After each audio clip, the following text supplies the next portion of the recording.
Hola, bienvenidos a este video en donde vamos a tratar acerca del origen y la evolución de la sociología. Vamos a responder a preguntas como cómo se origina esta disciplina y cuáles son sus corrientes principales. El contexto social configura profundamente todos y cada uno de los campos intelectuales. Ello es particularmente cierto en el caso de la sociología, que además de derivarse del contexto social, también toma el contexto social como su objeto de estudio. La larga serie de revoluciones políticas que se encadenaron después de la Revolución Francesa de 1789 se produjeron a lo largo del siglo XIX y constituyeron el factor más inmediato de la aparición de la teorización sociológica. Lo que atrajo la atención de muchos de estos primeros teóricos no fueron las consecuencias positivas de estos cambios, sino sus efectos negativos. Estos escritores se sintieron particularmente preocupados por el caos y el desorden resultantes dentro de la sociedad y sobre todo en el caso de la sociedad francesa. Sentían todos un deseo de restaurar este orden y esto porque veían varios fenómenos sociales que eran difíciles de entender. Gran cantidad de personas abandonaron el campo y las actividades agrícolas para pasar a trabajar en fábricas. Y estas fábricas habían experimentado también cambios profundos debido a las mejoras tecnológicas que estaban ocurriendo, sobre todo en Inglaterra, pero luego se transmitían a Bélgica y a Francia. Se crearon inmensas burocracias económicas para proporcionar los múltiples servicios que requería la industria y el naciente sistema económico capitalista, que recordemos era un sistema global. Entonces, que necesitaba una serie de instituciones que le permitieran actuar a esa escala. Entonces, para recordar, en esa época hubieron profundos cambios sociales, una gran ola de revoluciones y además cambios tecnológicos que cambiaron profundamente a las sociedades de cada uno de los países. Y estos procesos fueron la urbanización, ¿no? La migración del campo a la ciudad, la burocratización, la generación de instituciones complejas, principalmente a partir del Estado, el cambio religioso de las personas que iban del campo a la ciudad, que por lo general abandonaban sus creencias religiosas, y además el crecimiento de la importancia de la ciencia. La sociología en ese contexto nació con la ambición de entender esa nueva sociedad y aconsejar en muchos casos cómo mejorar su gobierno. En otros casos también a ocuparse de las inequidades que crecían cada vez más en esa nueva sociedad. Desde ese momento histórico, lo que se pueden distinguir son tres paradigmas o corrientes de análisis principales. A continuación, les presentamos esas grandes corrientes y tres de sus pensadores clásicos. Pero antes que empecemos con eso, tenemos una pregunta. ¿Qué es un paradigma? Pues un paradigma es un modelo para entender lo que ocurre. Eso es a grandes rasgos, y estos paradigmas son necesarios en cualquier disciplina científica. Por ejemplo, en la física existen paradigmas, en la biología también y en la economía también. ¿Y qué cosa hacen los paradigmas? Pues es un conjunto de suposiciones que nosotros hacemos explícitas para poder formular preguntas que nos permitan ir más allá en ese conocimiento acumulativo. Entonces, son suposiciones fundamentales, en este caso acerca de la sociedad, que están a la base de la construcción de un pensamiento y de una investigación. En el caso de este video nos vamos a centrar en el funcionalismo, en las teorías del conflicto y en el interaccionismo simbólico. Empecemos con el estructural funcionalismo y con el trabajo de Émile Durkheim. Émile Durkheim era filósofo de formación y venía de una familia de rabinos. Él fue el primer académico ocupando una cátedra que primero se llamó de Ciencias de la Educación y Sociología y luego de Sociología. Esto fue en la Sorbonne, una de las universidades más antiguas del mundo.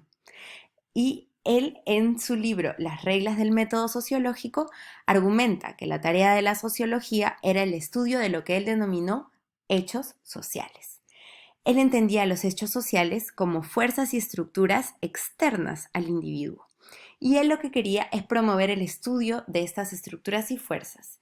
Y uno de los ejemplos que daba es el derecho institucionalizado o las creencias morales compartidas, para poder entender su efecto en las personas. Él estaba interesado entonces en entender lo que hacía funcionar la sociedad como un sistema integrado, pero no ignoraba el hecho de que podría ocurrir que el sistema no estuviera integrado, y para ello desarrolló el concepto de anomia. El concepto de anomia se refiere a la ausencia de un cuerpo de normas que gobiernen las relaciones entre las diversas funciones sociales que cada vez se tornaban más variadas debido a la división del trabajo y la especialización, características de la modernidad. Esta idea la desarrolló en 2 libros y uno de ellos fue un estudio sistemático del suicidio. ¿Y por qué el suicidio? Porque a pesar de que es una decisión muy íntima, es justamente una decisión en donde se puede ver los hechos sociales en práctica. Entonces, ¿qué es el estructural funcionalismo? Bueno, para ellos, la sociedad es vista como un sistema cuyas partes trabajan juntas en un orden social específico.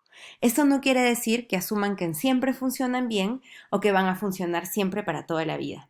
Todo lo contrario, pero van a explicar lo que ocurre en función de la idea de sistema.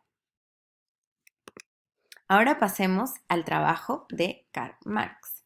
Karl Marx tuvo una formación también filosófica, pero un trabajo muy vasto e influyente que abarca desde el pensamiento de la filosofía, la historia, la ciencia política, la sociología y la economía. Él además fue periodista y de hecho fue una de las profesiones por la que en realidad ganó un dinero. Su pensamiento parte de la crítica a la filosofía hegeliana. El trabajo de Hegel en la época de Marx fue extremadamente influyente. ¿Y qué cosa proponía Hegel? Hegel lo que propuso una de sus ideas principales era la dialéctica. La idea de dialéctica es compleja, sin embargo es preciso que nos acerquemos un poco a ella ahora. Por un lado, es un modo de pensar que subraya la importancia de los procesos, las relaciones, las dinámicas, los conflictos y las contradicciones. Es una forma de reflexionar sobre el mundo más dinámica que estática. Además, tiene una imagen del mundo compuesta no de estructuras, sino justamente de procesos y de relaciones.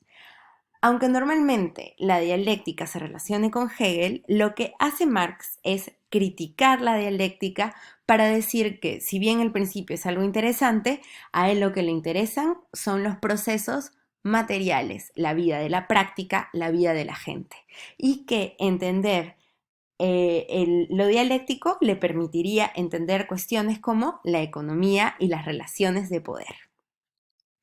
Entonces, él tiene un enfoque fuerte, su teoría está enfocada fuertemente a entender el carácter conflictual de la sociedad. Y lo que identifica como un efecto que siempre está presente es el conflicto entre clases, entre aquellos que son dueños de los medios de producción, a quienes podemos llamar capitalistas o burgueses, y la clase obrera o lo que él llama el proletariado, que se ve obligada a vender y también quizás a defender su fuerza de trabajo. Después de Marx, se ha utilizado la idea de conflicto en muchos casos. Por ejemplo, muchas de las teorías de género entienden que hay un conflicto que se articula en torno a lo que se entiende por género. Y lo mismo sucede con las teorías en torno a los conflictos raciales. La sociedad estaría compuesta por grupos que luchan por recursos escasos como el poder, el dinero, la tierra o el estatus social. Ahora pasemos al trabajo de Max Weber. Max Weber también era alemán y él consideraba que Marx y los marxistas, sobre todo, de su época, pues eran bastante deterministas económicos y ofrecían teorías monocausales de la vida social.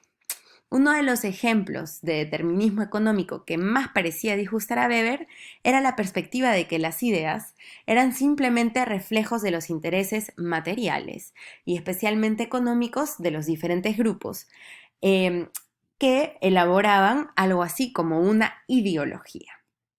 En lugar de concentrarse en los factores económicos y en sus efectos sobre las ideas, él hace lo contrario. Él le da más atención a las ideas y sus efectos en la economía. Y uno de los libros en donde la tesis principal es esta, es La ética protestante y el espíritu del capitalismo. Para él, su teoría y mucho de su esfuerzo se articula en cómo y por qué en la sociedad occidental ocurre algo que no ocurre en otras sociedades, que es el proceso de racionalización. A Weber le interesaba mucho entender por qué las instituciones habían evolucionado en forma progresivamente más racional. ¿Qué entendemos por racional? El libro de Ritzer les puede dar un ejemplo muy contemporáneo. Digamos, por ejemplo, la producción de comida rápida. La producción de comida rápida racionaliza el movimiento de los empleados para producir de manera más rápida un producto final, digamos, una hamburguesa. Ese proceso de racionalización que les describo a partir de un ejemplo simple es lo que también ocurría con la producción del Estado. Se racionalizaban los procesos. Y esto tenía una influencia muy importante en la economía. Pero Weber justamente ubica el origen de esto en la racionalidad, es decir, en las ideas y el viaje de las ideas hacia la economía. El trabajo de Weber se vincula con el trabajo de otro filósofo, más bien americano, ligeramente posterior. Para Mead, a las interacciones entre los seres humanos pueden ser simbólicas o no simbólicas, pero las interacciones simbólicas necesitan de la interpretación de la acción. Y esto es algo particularmente humano y muy interesante para él. Las personas actúan alrededor de los objetos de su mundo con otras personas a partir de significados que comparten. Por ejemplo, si yo hago así, ustedes interpretarán probablemente que los estoy saludando. Pero justo antes de eso hice esto. Y esto puede haber sido un movimiento automático. Entonces, lo que Mead va a analizar es cómo interpretamos estos símbolos que son significados productos de la interacción social, principalmente en la comunicación consciente, que se convierte en esencial tanto para la constitución del individuo, porque es la base del lenguaje, como en la producción social del sentido. Y además añade, todo esto ya después formalizado por el trabajo de Blumer, que las personas seleccionan, organizan y reproducen y transforman los significados en estos procesos interpretativos en función de sus expectativas y propósitos. Si es que yo hago así y estamos hablando hace media hora, será un poco difícil de interpretar. No están esperando que yo los salude a la mitad de una conversación. En cambio, ustedes esperarían que yo les salude al inicio de la conversación.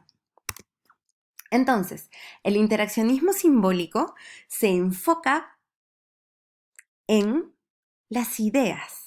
Se enfoca en estudiar la realidad compartida que se genera a partir de la interacción de los individuos en una sociedad. Bueno, entonces estos son tres autores clásicos que han establecido corrientes y trabajado de tal manera que generaron paradigmas. Es el trabajo de Marx, de Durkheim y de Weber. Luego, todas estas corrientes y lo que les he presentado como pequeñas cápsulas de teorías o corrientes o paradigmas no son exactamente lo que ellos hicieron, sino cómo ha ido evolucionando dentro de la sociología el pensamiento que ellos propusieron. Por ejemplo, uno de los intelectuales más importantes dentro del estructural funcionalismo es Parsons y luego Merton. ¿Y qué pasaba en el Perú? Y con esto cerramos. Pues en América Latina no se crearon los mismos conceptos y categorías porque estos procesos, el proceso de modernización, no ocurría de la misma manera. Pero hay pensadores que sí se preguntaron por lo que ocurría ahí, aquí. Y uno de ellos fue el peruano José Carlos Mariátegui, que veremos más adelante en el curso. Bueno, estas son las cosas que hemos visto en esta clase y les doy muchas gracias. Nos vemos en clase.